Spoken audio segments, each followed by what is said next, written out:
안녕하세요. 영일엄입니다. 벌써 올해의 마지막 달 12월이네요. 연말이 다가오면 올 한 해 지나간 시간들에 대한 많은 생각을 하실 텐데요. 오늘은 우리가 인생을 살면서 마음속에 꿈꾸던 상상을 현실처럼 만든 영화, 그래서 마치 크리스마스의 선물처럼 느껴지는 영화를 소개해드리고, 우리도 우리의 꿈을 이루기 위해서는 어떻게 해야 할지 이 영화 속에 나오는 방법을 말씀드릴까 해요. 이 영화는 2006년 미국에서 개봉이 되었고, 우리나라에서는 정식 개봉은 안 되었지만 비디오나 다른 여러 매체에서 볼 수 있는 영화인데요. 제목은 라스트 홀리데이입니다. 우리말로 번역을 하면 라스트는 LAST, 마지막, 홀리데이는 휴가, 그래서 마지막 휴가라고 할 수 있는데요. 영화의 줄거리는 백화점에서 주방기구를 판매하는 여직원 조지아는 자신의 꿈을 위해 열심히 살며 동시에 자신을 위해서는 적은 금액의 할인 쿠폰 한 장까지 챙겨가면서 아끼지만 주변의 어려운 사람들에게는 베풀기도 잘하는, 우리가 흔히 말하는 착한 사람이면서 한편으로는 좋아하는 남자에게 고백도 못하는 소심한 성격이기도 한데요. 정말 우리 주변에서 볼 수 있는 평범한 시민이지요. 그런데 어느 날 그녀는 직장에서 예기치 않은 사고로 인해서 머리를 다치고 CT 촬영을 하게 되는데, 그 CT 사진에서 뇌의 종양을 발견한 의사는 그녀가 길어야 4주, 빠르면 3주밖에 살 수 없다는 청천벽력과도 같은 이야기를 하죠. 여기서 잠깐 사자성어 청천벽력에 대해 설명을 하면 푸를청 하늘천 벼락벽 벼락력으로 맑은 하늘에 갑자기 떨어진 벼락이라는 뜻인데요. 뜻밖의 일어난 큰 변고나 사건을 비유적으로 말할 때 쓰이지요. 다시 영화 내용으로 돌아가서 그 이야기를 들은 조지아는 너무나 화가 나는데요. 멀쩡하던 사람에게 어느 날 갑자기 살 수 있는 시간이 한 달 남짓 남았으니 죽을 준비를 하라 하면 누군들 화가 나지 않겠어요? 그래서 교회 성가대로 봉사하던 그녀는 하나님께 저는 하나님 말씀을 다 따랐는데 왜 저인가요?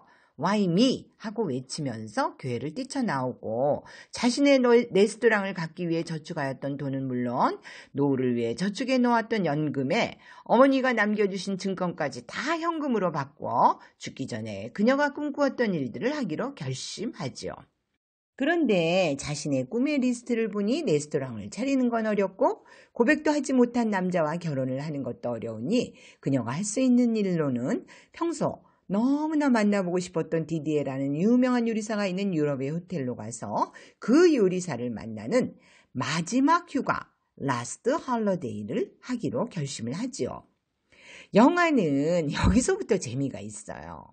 그녀는 어차피 길어야 한 달, 빠르면 3주 안에 그 돈을 다 써야 하니 비행기도 1등석으로 바꾸고 호텔까지 가는 택시를 기다리다가 그냥 헬기를 타고 호텔로 날아가고, 호텔에서는 제일 비싼 대통령이 묵었다는 방에 묵으면서 의상이나 헤어도 가장 좋은 것으로 치장을 하고, 무엇보다도 그녀가 너무나 만나고 싶어하던 디디에 셰프의 요리를 다 시켜서 마음껏 먹고 또 셰프도 만나게 되죠.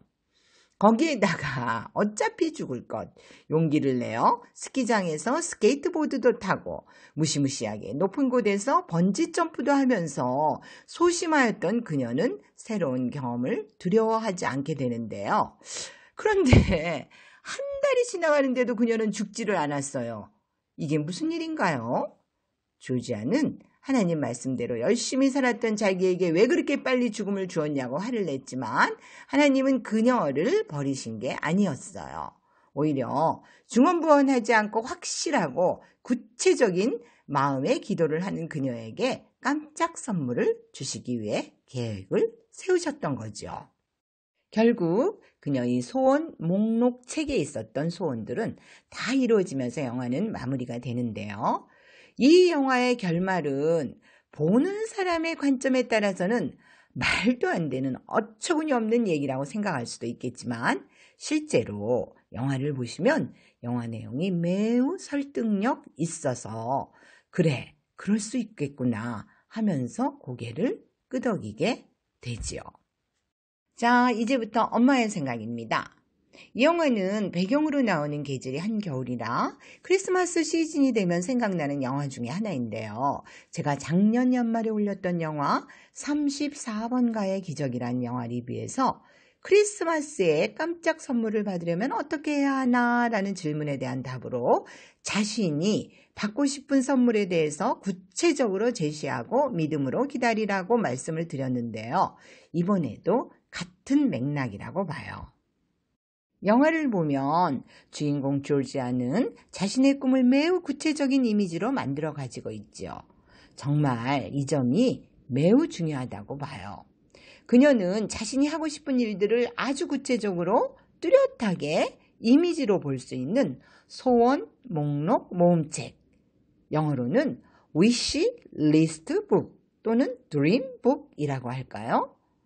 아무튼 그녀는 자신의 꿈을 매우 구체적으로 시각화, 즉 눈으로 볼 수 있게 하였다는 거죠. 그래서 이루어지는 방법은 좀 엉뚱하고 의외였지만 결과적으로 상상 속에 그녀의 꿈들은 모두 다 현실로 나타났죠. 실제로 자기 개발에 관한 많은 책들을 보면 소원을 이루기 위해서는 자신의 계획을 매우 디테일하게, 즉 상세하게 글로 표현하고 한 걸음 더 나가서 이미지로 만들어 아예 머릿속에 각인, 즉 우리의 뇌 속에 매우 뚜렷하게 조각을 하여 도장을 꽝 찍어 놓으면 상상 속의 생각이 현실로 나타난다고 하지요. 그러니까 생생하게 꿈꾸면 이루어진다라는 건데요. 저도 영화 속 조지아가 보여주는 소원 모음책을 보면서 아차, 나도 너무 오랫동안 잊고 살았구나 하는 생각이 들었고 올해가 가기 전에 새해를 맞이하면서 소원 목록을 구체적으로 써보고 이미지를 준비하여 저만의 드림보드 또는 소원 목록 책을 만들어야겠다라는 생각을 하였는데요. 여러분들도 혹시 한 해를 마무리하면서 이루지 못한 꿈들이 있다면 다시 재정비를 하면서 자신만의 꿈을 보여주는 소원 모음 이미지 책 또는 항상 벽에 붙여놓고 쉽게 볼 수 있는 드림보드를 만들어 보시면 어떨까요? 그러나 막연하게 그저 건강하고 싶다, 부자가 되고 싶다 라는 식의 꿈을 가진 분이라면 우선 자신의 꿈을 상세하게 글로 적는 게 매우 중요하다고 하는 다음 글을 참고하세요. 부의 법칙, The Dynamic Laws of Prosperity, 1962년작 저자 캐서린 폰더. 정신적인 이미지에 관한 두뇌 작용은 어떤 이미지를 갖고 있든 현실화될 가능성이 있다. 당신의 욕구, 즉 꿈을 현실로 바꾸는 비법은 글로 쓰는 것이다. 자신이 소망에 대해서 언제 정확히 그것을 성취하고 싶은지에 대해서 상세히 써야 한다. 상상력의 연료가 바로 상세함이기 때문이다. 인생은 자신이 무엇을 원하는지 아는 사람들을 위해 실제로 길을 닦아주는 것과 같다. 대자연은 목적을 존중한다. 글로 옮겨 적는다는 것은 도저히 이룰 수 없는 방식으로 당신의 목적을 명확히 해준다. 위 내용은 책 속에서 관출인 건데요. 구체적인 꿈을 적은 후에 거기에 맞는 이미지 사진들을 찾아 드림보드까지 만든다면 금상첨화가 아닐까요? 그럼 모두들 건강하시고 행복하세요. 감사합니다.